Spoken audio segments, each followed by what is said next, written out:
रत्नावली ने थैले की तरफ इशारा करते हुए कहा, आप कारगिल शॉपिंग सेंटर से चीजें खरीदते हैं? मैंने थैले को कस्तन नजरअंदाज करते हुए कहा, हाँ भाई, मैं तो इस शहर में अजनबी हूँ। जो शॉपिंग सेंटर पहले नजर आ गया वहीं से साबुन, टूथपेस्ट वगैरह खरीद लिए। तुम चाय बनाओ ना, ठंडी हो जाएगी। रत्नावली ने गैर मुतवक्के तौर पर थैले को लपक कर बाहर निकाल लिया।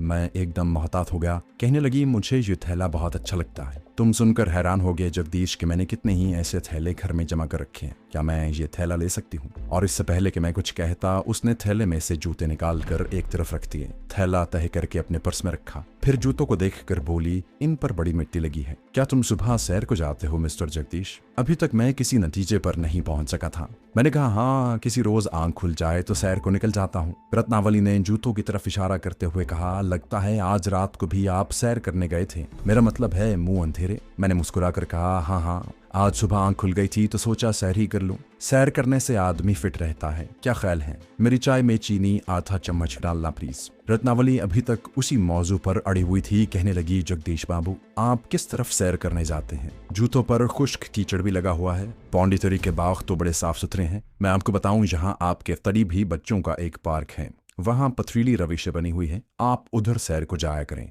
ये ले, मैंने चीनी आधा चम्मच ही डाली है। मैंने शुक्रिया अदा करते हुए प्याली हाथ में ले ली और खामोशी से चाय पीते हुए सोचने लगा कि इस लड़की रत्नावली को जरूर किसी ने मेरे पास सुराग रसानी के लिए भेजा है। मेरे जूते बहुत बड़ा सबूत थे, मगर इतनी आसानी से कोई मुझ पर हाथ नहीं डाल सकता था। मैं चाय पी रहा था। मैंने आंखें उठाकर रत्नावली की तरफ देखा तो वहीं ठुठक गया। रत्नावली पहले ही से मेरे चेहरे पर नजरें जमाए हुई थी। अचानक वो मुस्कुराती हुई उठी। अच्छा जगदीश बाबू, मैं चलती हूँ, मेरी सहेली नीचे इंतजार कर रही है। आप कल आइए ना, शाम की चाय मेरे साथ पिए। मैं आपको सिलोन की चाय पिलाऊंगी। मेरी एक दोस्त ने मुझे कोलंबो से भेजी है। नमस्कार। वो चली गई। कई कड़ियां आपस में मिलती जा रही थीं। कोलंबो की चाय, ये एक नई कड़ी थी। सिन्हाली एजेंट कोलंबो ही से आते थे। उसका मेरे जूतों पर जमे हुए खुश्क कीचड़ को नोट करना, मेरी अदम तवज्जुही की हालत में मेरे चेहरे को गौर से देखना, ये लड़की मशकूक थी। मुझे जितनी जल्दी हो सके इससे छुटकारा हासिल करना होगा। लेकिन पहले ये मालूम करना बहुत जरूरी था कि उसका राब्ता जहां मिस्टर व्यास के बाद किससे कायम है, क्योंकि उसकी मौत के बाद वो शख्स भी मेरे लिए एटम बम से कम नहीं साबित हो सकता था। मैंने अगले रोज रत्नावली के यहाँ जाने का फैसला कर लिया। लेकिन अब मेरे लिए रबड़ के जूतों से निजात हासिल करना भी जरूरी हो गया था, क्योंकि 1 घंटे बाद जब मुझे यकीन हो गया कि रत्नावली उस इलाके से निकलकर अपने हॉस्टल पहुंच गई होगी, तो मैंने रबड़ के नस्वारी जूतों को एक कपड़े में लपेटा और कपड़े को ताला लगाकर नीचे होटल की लॉबी में आ गया। मैं एकदम चौंक कर एक सुतून की ओट में हो गया।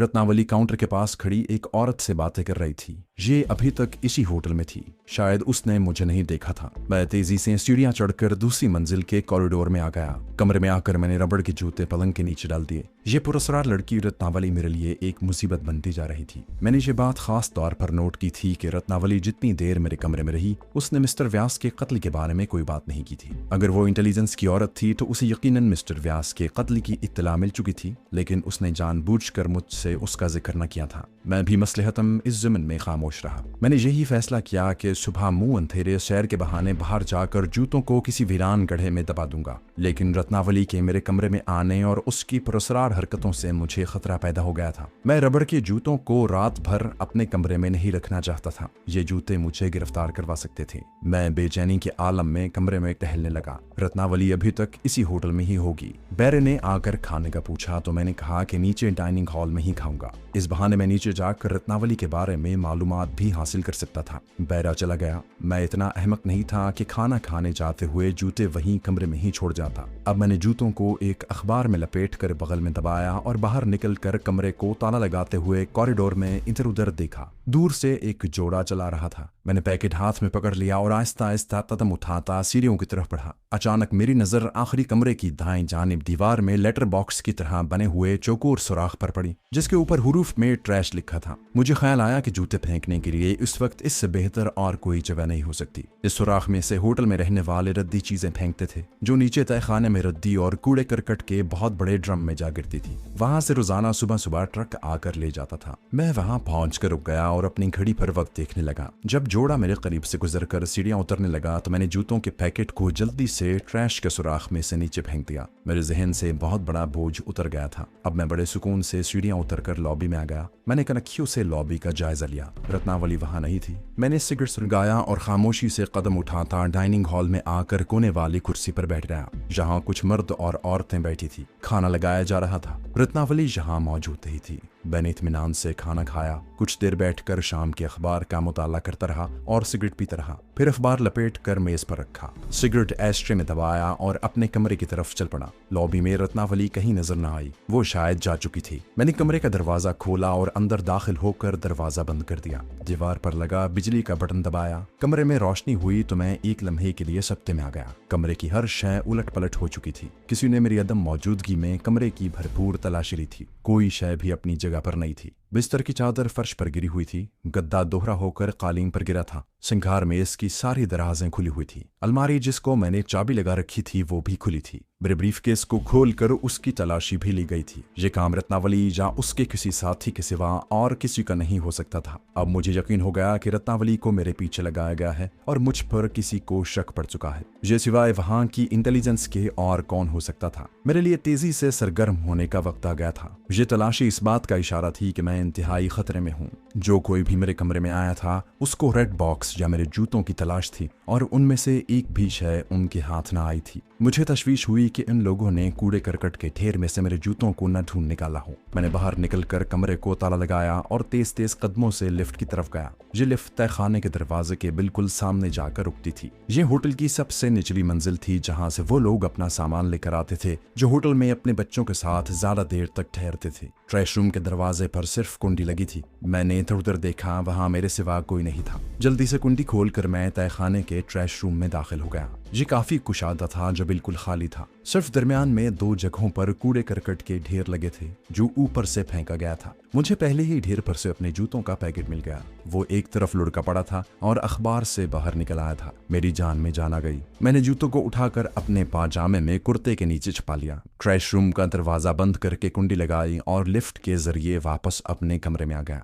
चाकू मैंने कमरे में उस वक्त भी नहीं रखा था। उसे मैं हर वक्त अपनी जेब में ही रखता था। उस लम्हे भी चाकू मेरी जेब में ही था। सिर्फ यही एक हथियार मेरे पास था। जूतों को दूसरी अखबार में लपेटकर मैंने अलमारी में रखकर ताला लगा दिया। तलाशी लेने वाले के पास हर किस्म की चाबियां मौजूद थी जिनकी मदद से उसने अलमारी के ताले को भी खोल लिया था। बाहर का दरवाजा तो ऑटोमेटिक बंद होकर मुकफ्फल हो गया था, मगर अलमारी का ताला वैसे ही खुला पड़ा था। अब मैं चौकस हो चुका था। नींद मुझसे कोसों दूर थी। सबसे अहम मसला जूतों को कहीं जहन्नम रसीद करने का था। ये जूते मुझे मौत के मुंह में धकेल सकते थे। मैंने कमरे की तमाम बिखरी हुई चीजों को समेटकर अपनी जगह पर रख दिया। होटल की इंतजामिया को इस बारे में रिपोर्ट करने की कोई जरूरत नहीं थी। मैंने सर्विस को फोन करके अपने लिए कॉफी का ऑर्डर दे दिया। कॉफी आई तो मैं आराम से कुर्सी पर बैठकर आहिस्ता आहिस्ता पीने लगा। जहन में तरह तरह के ख्यालात आ रहे थे। रत्नावली के साथ कौन कौन हो सकता है, मुझे उन सब से निपटना था। मेरा दिल्ली में बहुत बड़ा मिशन था। अगर मेरा राज फाश हो जाता है तो दिल्ली का सारा मिशन तहस नहस हो जाता था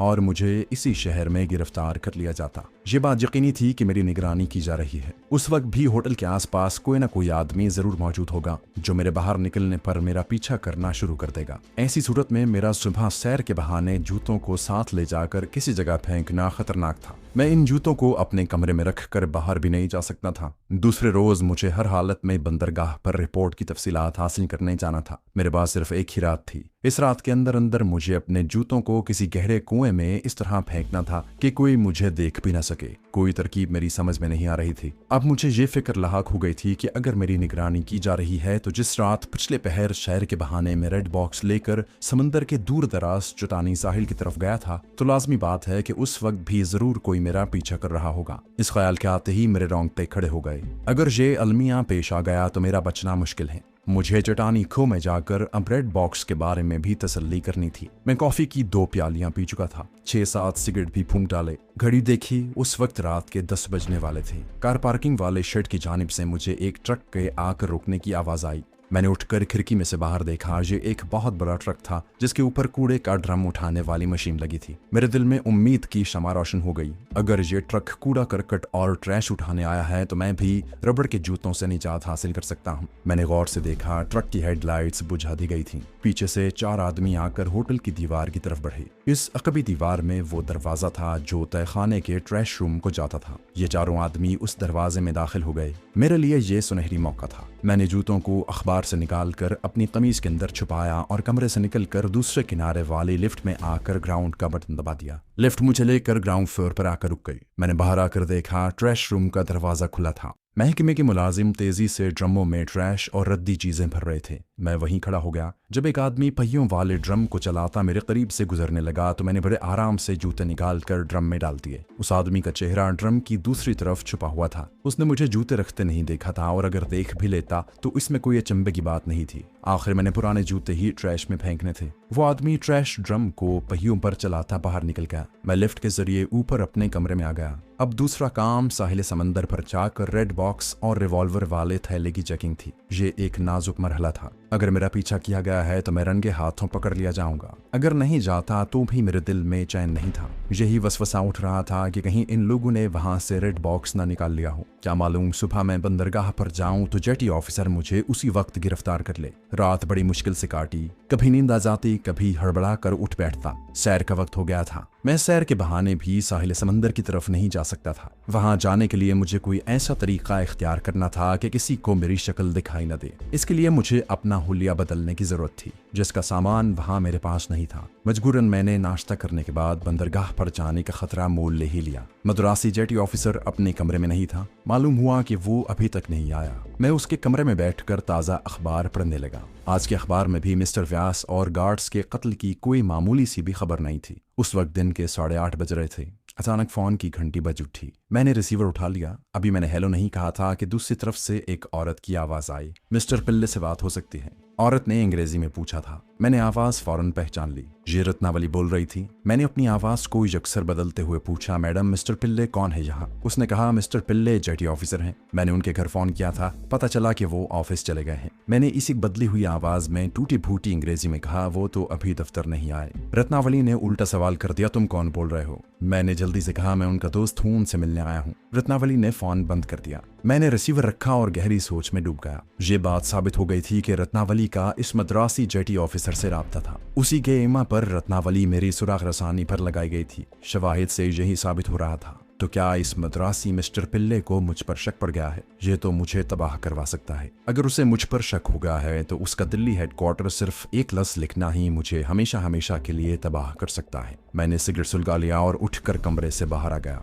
सामने से मद्रासी जेटी ऑफिसर मिस्टर पिल्ले चला रहा था। वो सफेद निक्कर और बुशर्ट में था। सर पर बहरिया की टोपी थी। पूरी यूनिफॉर्म में था। मैंने उसे देखते ही मुस्कुरा कर नमस्कार किया। वो भी नमस्कार कहकर मेरे करीब आया और बोला, कैप्टन मेहता, आज तुम ठीक वक्त पर आ गए हो। मैं ही लेट हूँ। नौकर ने मुझे देर से उठाया। मैं उसके चेहरे के तासुरात का बगौर मुताला कर रहा था। उसके चेहरे से ये बिल्कुल जाहिर नहीं हो रहा था कि उसे मुझ पर किसी किस्म का शक हो चुका है। या तो यह आदमी इंतहाई अय्यार और मक्कार था, और या फिर उसे मेरे बारे में कुछ भी इल्म नहीं था। लेकिन फिर रत्नावली ने उसे फोन क्यों किया था? मुमकिन है वो उसकी रिश्तेदार हो। ये भी मुमकिन है कि वो उसकी दोस्त हो। जेटी ऑफिसर की उम्र ज्यादा नहीं थी। मुझे खामोश रहकर हालात का जायजा लेना और हवा के रुख को देखना था कि वो किस तरफ को चल रही है। मिस्टर व्यास की पोस्टमार्टम रिपोर्ट रात को ही आ गई थी। मिस्टर पिल्ले ने बताया कि रिपोर्ट में यही लिखा है कि मिस्टर व्यास की मौत चाकू की ज़रबात से वाक़ हुई है और उसका गला भी दबाया गया था। मैंने अपनी तसल्ली के लिए पूछा, क्या फिंगरप्रिंट नहीं मिल सके? जेटी ऑफिसर सर को नफी में हिलाते हुए बोला, नहीं, ये तखरीबकार पूरे एजेंट होते हैं।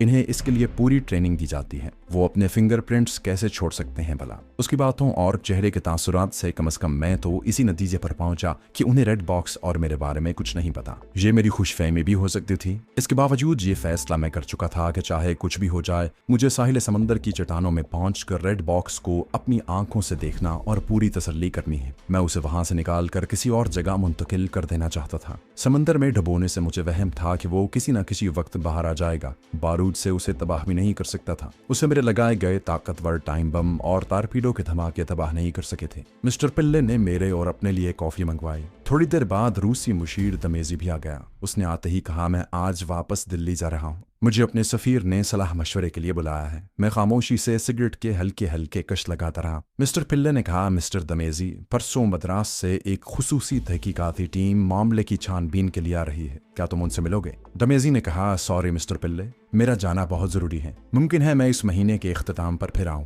अच्छा, मैं इजाजत चाहूंगा, मुझे कई इंतजामात करने हैं। रूसी मुशीर मिस्टर दमेजी ने मिस्टर पिल्ले और मुझसे गर्मजोशी से मुसाफा किया और चला गया। उसके जाने के बाद पिल्ले ने सर को नफी में हिलाते हुए ठंडा सांस भरा और बोला, रूसी हमारे बेहतरीन दोस्त हैं, मगर ये हमारी बदकिस्मती है कैप्टन मेहता कि हम उनकी दी हुई इतनी कीमती चीज और जदीद तरीन सबमरीन की हिफाजत न कर सके। एक तरह से ये हमारी ही सबमरीन थी।